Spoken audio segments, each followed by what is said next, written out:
네, 안녕하세요. 저는 영상문화를 연구하는 페미니스트 손희정입니다. 페미니즘 리부트 다시 쓰는 세계 같은 책을 썼고요. 이야기가 어떻게 꾸려지는지, 그 이야기를 만드는 상상력은 무엇인지 이런 것들에 관심이 많아서요. 영화라든가 예능 이런 것들을 비평하고 있습니다. 네, 제가 그 질문을 보고 이런저런 생각을 좀 해봤었는데요. 사실은 여성 문제에 대해서 관심을 가지기 시작했다기보다는 여성으로서 내가 살아가는 방식, 이렇게 존재하게 된 이유, 이런 것들에 대해서 좀 질문이 생겼었던 것 같아요.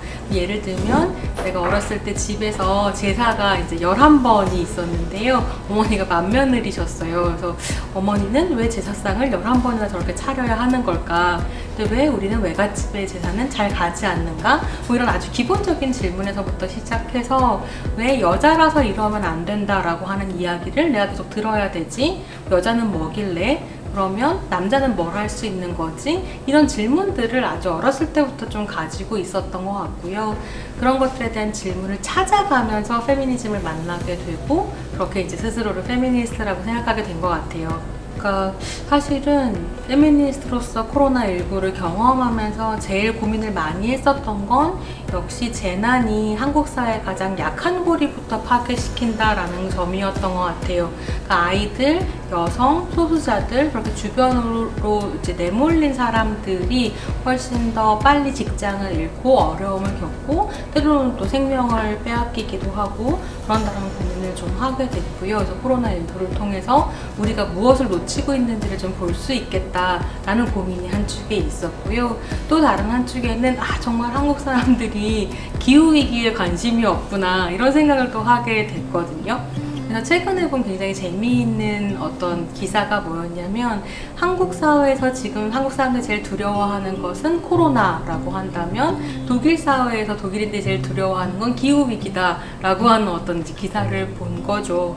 그래서 어떻게 보면 우리가 방역은 제일 잘하고 있을 수 있지만 코로나19를 초래했었던 근본적인 위기에 대한 고민 같은 건 좀 없는 것이 아닌가. 그래서 그런 것들을 두루 좀 함께 고민해 가야 되겠다 싶었습니다. 그렇죠. 사실은 페미니즘이 새롭게 논의해야 한다라기보다는 페미니즘이 이제껏 쌓아온 문제의식들을 한국 사회가 좀 함께 고민해야 된다라는 생각이 들거든요.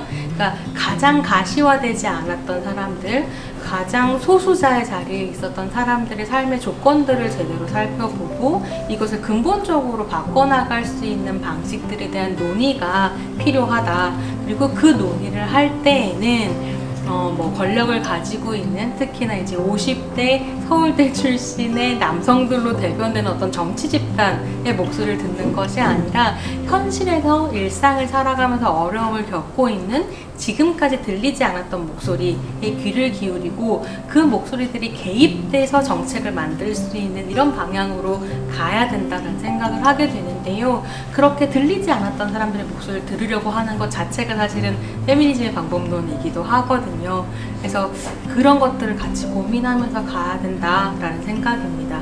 페미니스트로서 할 수 있는 건 사실 첫 걸음부터 좀 말씀을 드리자면 반대하는 사람에 맞서 싸우기 전에 동료를 발견하는 것인 것 같긴 하거든요. 동료 혹은 동지, 나의 문제의식을 나누고 공통된 화두를 찾아가고 그렇게 해서 목소리를 함께 낼 수 있는 사람들을 찾는 게 굉장히 힘든 일이니까요.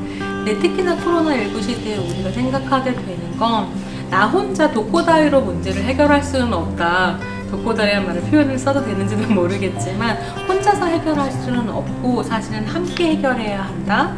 그랬을 때 이 코로나19가 우리를 고립시키는 시대를 열어줄 것 같기도 하지만 한편으로는 새로운 공동체의 경계를 발견하게 해주는 것 같기도 하거든요. 내가 지금 이 시점에 누구와 함께일 수 있는가. 그래서 그런 동료를 찾는 일부터 시작해보시면 좋겠습니다. 앞에서 말씀드린 거랑 좀 연결되는 것 같아요. 폐쇄가 아니라 좀 더 열린 관계를 만드는 방식을 좀 고민을 해야 될 것 같고요. 그리고 오늘 강연에서도 끝에 조금 말씀을 드리긴 했지만 탐욕을 줄여가는 것, 날 편리함을 좀 내려놓고 기꺼이 불편하겠다라고 결심하는 것, 그렇게 적정 기술 안에서 공동체를 만들어가는 것, 그런 새로운 논의가 좀 필요할 것 같습니다. 그래서 굉장히 힘드시겠지만 조금 더 힘을 내시고 옆에 동료를 발견하시는 길 함께 갔으면 좋겠습니다.